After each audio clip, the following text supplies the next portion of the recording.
من سجل في مواجهة الذهاب يعود لزيارة مرمى السماوي من جديد ويسجل ثالث أهدافه في بطولة الدوري.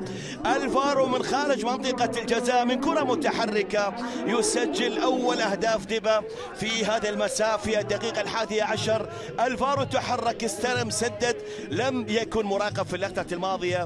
شوف أمامنا الخطأ من الدفاع، محاولة كان قطع الكرة لكن الفارو وضع الكرة على يمين حارس المرمى فهد الضنحاني يسجل هدف المباراة الأول. لمها بشكل ممتاز وسدد الكرة في زاوية صعبة على المرمى، وبالتالي يعلن عن تقدم الضيوف بهدف المباراة الأول. صاحب المركز الأخير يسجل هدف عن طريق الفارو دي أوليفيرا.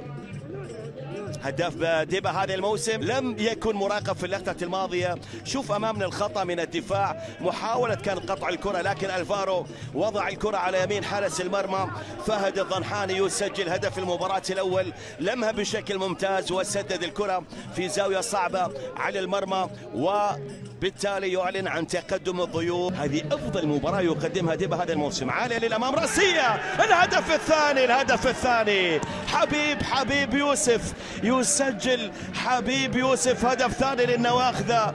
هذا اللي حذرت منه وتحدثت عنه. بنياس يقدمون بالتأكيد، يقدمون أنفسهم بصورة جدا ممتازة ويسجل هدف المباراة الثاني. الكرة يكملها بغير اتجاه المدافع خالد الهاشمي.